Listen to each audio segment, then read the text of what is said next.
Hello, my Scorpio friends, and welcome to Coffee and Tarot with Mama T. I'm Teresa, and I come to you with a reading for the week of August 26th through September 1st. And I have already shuffled the cards and gotten them all ready for us. And I wanted to just start with a pendulum word of the week that I got for you this morning. Your word was manage. So, this word, you might already know why this word is significant for you this week. It may be something that it's already resonating with you, or maybe something in the tarot or oracle cards will make you go, aha, yeah, that's why we got that word. Or it could be something that comes to you over the course of the week. But just keep it in mind, and I'd love to hear what the story is if there is one at the end of the week. But manage, I mean, it could be a verb, um, something that you need to manage. Well, it's going to be a verb, I guess. Could be something that you need to manage within yourself. It could be external forces, external things that you need to manage. Um, yeah, it could be a number. There could be a number of different ways of looking at this. So I'll be curious to hear how that comes up for you. We're going to use it as a touchstone for our reading, though, and we're going to start with our tarot cards. The tarot cards that I selected for you for your reading are from the Everyday Witch Tarot, and I've got your cards already pulled out, and the first card that you get for the week is the Eight of Pentacles. This is, this does actually fit with the word manage. I mean, the Eight of Pentacles is about managing your time wisely, managing your skill, focusing on whatever it is that you're working on, and doing your very best work, putting your best effort forward so that you can continue to excel in whatever it is that you're working on. The Eight of Pentacles is considered an apprentice within the like the Fool's Journey, the tarot in the Pentacles suit, and I mean this witch definitely wants to be the queen or king later on, and so she's putting in all of the effort right now so that she can learn the skills and manage her abilities well. Then next we get the King of Pentacles, who she wants to be. So the King of Pentacles is in your deck. In your reading, this could be you, the universe asking you to embody the qualities of the King of Pentacles. The King he's an entrepreneur. He's got financial success. He's very savvy. He knows he's really well grounded in his own success and the success of those around him. He has built up wealth. He is surrounded by his all of the abundance that he's earned over the course of his life, and he's really, really happy. He's content. He's at peace, and he likes to share that with others. And so these are qualities that the universe might be asking you to either manifest through your hard work, or to embody as you go through the course of your week. Okay, our next card is also in the Pentacles suit. So we've got 3 Pentacles that we're starting off with. Actually, we have a lot of Pentacles, and as I'm looking at the rest of the cards, the Nine of Pentacles is a card of independence. So the 8 is pretty independent too. The 8 likes to put her head down, get her work done, really focus in on her skills. The 9 of Pentacles has achieved some level of success and likes to just enjoy it. She is independent. She has worked hard for what she's achieved. She's really content and at peace. Loves to be surrounded by um, her familiars and her garden, and just um, be grateful for the things that she's achieved. So it's a really nice card. The next card that we come up with is a Major Arcana card. It's the Hanged Man. This is also another card of spending time alone. This one is more of a forced, uh, like repose. The Hanged Man is walking along and gets yanked up by a rope, or in this case, a broom and chain, and and you're forced to sort of look at things from a different perspective. It gives you new eyes. You're able to look at your problem with a new point of view. You might see eye to eye with somebody else that you didn't see eye to eye with before, or you may have a new idea, a new fresh idea or approach for how to deal with whatever the problem is. And then your next card is Three of Pentacles, and this is where other people come in. And a lot of the cards, a lot of the readings that we've had this week so far have had the Three of Pentacles in this reading.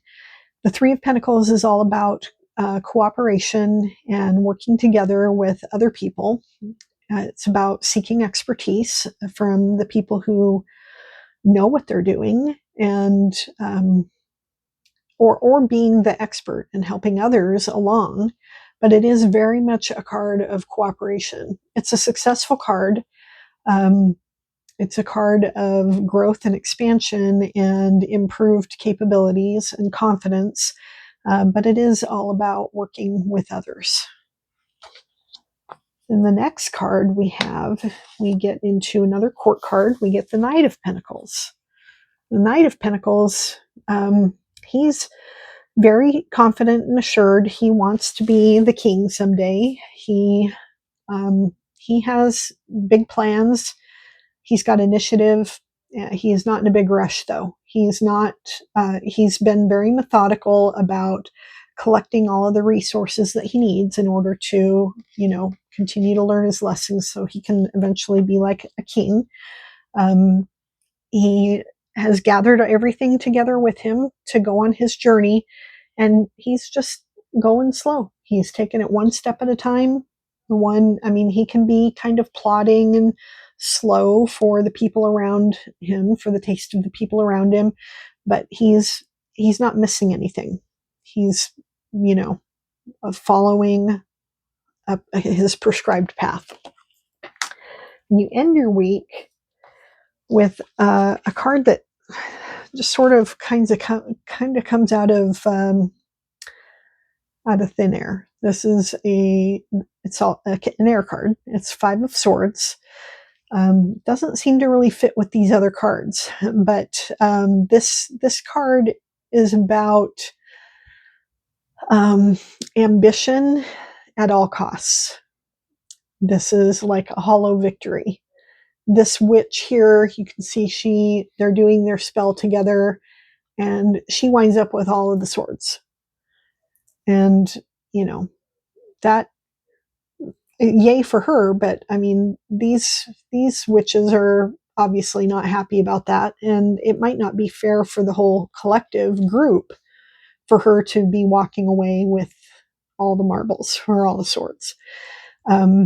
So be thinking about that as you're going through this week full of abundance and lovely time alone and success, that you don't win everything in a hollow way. You want to make sure that you are succeeding in a way that you feel good about at the end. If it's not you, watch out for somebody who is trying to win at all costs, who's ambitious and will be using trickery or deceit in order to win. So be on the lookout for those people, even if it's your own self. And I'm not saying it is. So let's get a clarifying card to kind of wrap everything up, and just one card to kind of sum up the week. We get the Hermit. So this is a great way to sort of wrap up the week. I always like the Hermit at the end of the week to reflect and think about the lessons learned and what's next, and just spend a little bit of time in reflection and consulting sources of wisdom. And you did spend quite a bit of time over the course of the week. We can see lots of different examples of, solitary work, and that might be something that you just need to continue on and reflect on. And that might be the theme of the week this week. Okay, so let's get some oracles to round out your reading. The first one that we're going to pull is from the Personal Predictions Oracle by Trish James. And this one you get perfect. Time to reflect. So this is your week for reflection. It's clear we are, the cards are saying it in many different ways. You're going to have a successful week, but it is a week of reflection. And then the next card is also from Trish James. It's a connection oracle, and this one is designed to help people get in touch with their mediumship capabilities. One of my dogs is like knocking on the door. I don't even know how they did that. Anyway, sorry. This is a card to get in touch with your mediumship capabilities. All of us have a little tiny bit of it within us. We might not be talking to dead people, but we may have those gut feelings every once in a while. And this deck is designed to help us develop that talent, because it is a talent that can be developed. So when you get this card, it may remind you of somebody who's passed along to the other side. There may be a message in here for you. Just take what resonates, and if it doesn't kind of come to you right away, let it sort of sit there, and maybe it'll come to you over the course of the week. The card that you get is Curiosity, Seeker of Information, and then the medium message is Liver Issues. So your spirit guides or a departed ancestor is asking you to be curious and seek information. They may be acknowledging that you're curious and you are seeking information, or they might be curious and want information from you too. So it can be a number of different ways that this is going to resonate.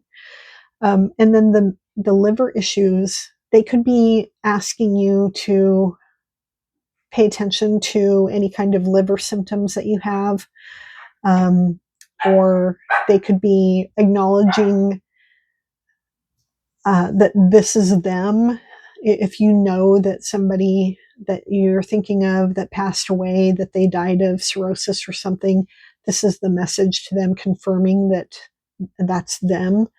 Or perhaps they are asking you to help somebody else that you both care about with that may not be acknowledging their own liver issues. So there's a number of different ways that these messages can come across.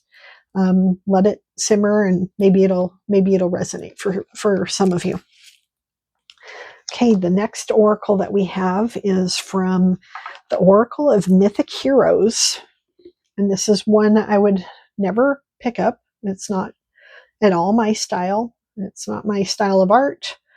I don't know anything about the ancient mythic heroes, but I have been thinking lately that nobody's coming to save us, and we all need to be our own heroes. And so I wanted an oracle deck that would help us with that. And so this is the deck that I chose. And the card that you get this week is Psyche, Transformation. And you see this little symbol right there. It's a Scorpio. So this is is from the decan of Scorpio, and the message on this one is, so Psyche married. See, I can't even remember. I read this earlier, and I can't even remember who it was. It was Cupid, maybe. Yeah, Psyche married Cupid under the condition that she never see his face for whatever reason. And Cupid's mother was really not happy about Psyche being married to her son. I don't know why these mothers were never happy about their daughters-in-law. It was Venus. So Venus was not happy about any of this. And so she just did not want her looking at Cupid at all. But Psyche wanted to see Cupid. And so she had to pass some tests in order to be able to see him. And the first two tests that she passed, she did with help. And so Venus said, okay, well, here's the next test. You can't use anybody's help. And the test was to go down into the underworld and get a box and bring it back. And she was not to look in the box. Well, she looked in the box because she thought that it contained beauty, and she wanted to have a little bit of it for herself for when she was finally able to see her husband. And that was not well received. She got in big trouble for that, but Cupid rescued her, and she was anointed with ambrosia and transformed into the goddess of the soul, and placed beyond the reach of any test or punishment that Venus might devise for her. So when Psyche shows up in your reading, which I think you're the only one so far who has gotten a card from their own, one of the decans from their own sign, you are being called to descend into your own underworld, to complete your own transformation. The process of transformation could require you to examine old memories, release any unresolved feelings, and become ready to step into your next chapter. The truth of the situation must be embraced, though it could be something that you fear. Could be something that you love too. People talk about shadow work like it's always bad or scary, but sometimes it's great. You dig into yourself and you find something that you realize you really love that about yourself. That can be part of your shadow too. So don't always be afraid of this kind of work. Anyway, during the process, remember that change is a gradual process, and most big changes are made by taking small steps every day over a long period of time. It takes time for a butterfly to open its beautiful wings from a cocoon. So you need extra self-care and nourishment during this time. Know that you're walking into a new day filled with love, authenticity, and fulfillment. I love that message. I have one more oracle card for you, and that is from the Dreamweaver's Oracle. And your card is, if you hear a Sasquatch sigh. I love that. If you hear, let me not put it away yet. I might want to show it to you again as I'm reading. Okay, if you hear a Sasquatch sigh, this is number 7. So 7 might be a lucky number for you this week as well. The key words on this card are spiritual narcolepsy, seeing through the lens of separation, competition, arrogance, ego, or narrow-mindedness. So, that Five of Swords energy. If you hear a Sasquatch sigh, know that they are sad because you've fallen into the trap of a spiritual narcolepsy. You've forgotten your partnership with the universe and instead are working through your ego. You think you see clearly, but you're temporarily blinded to the magic in the world. Perhaps you're comparing yourself with others. We all fall into that. Or perhaps you're seeing through the lens of lack and limitation, and therefore you're thinking there isn't enough or that you are not enough. In this moment, you're being called to wake up and remember the inherent divinity in all things and in all people. Perhaps you can't see the magic and mystery because you've lost faith, you don't believe, or you've become hypnotized by temporary outer conditions that present as rigid or fixed. You may feel an overwhelming weight and responsibility on your shoulders to make things happen.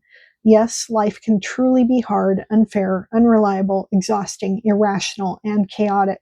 But none of those things are permanent or personal. Remember, all things must change, and you are now and always have been a conduit for miracles. Wake up, reorient yourself, declutter your thoughts and your environment, and be grateful for these episodes. These episodes are fleeting. You do not need to define yourself, a sense of self, by outer conditions. This is a time to dive into more self-love and compassion. Cultivate a sense of humor, for you are more than enough. You matter, and life loves you so much. Look to the signs around you. The whole world is your oracle. Spirit has a plan. Sometimes these cards just freak me out. This card is for a very dear Scorpio in my life, and I hope that it resonates with all of you Scorpios who see it. And with that, I'm going to wish you a wonderful week. Know that you are loved, and I hope to see you in my next reading. Be well.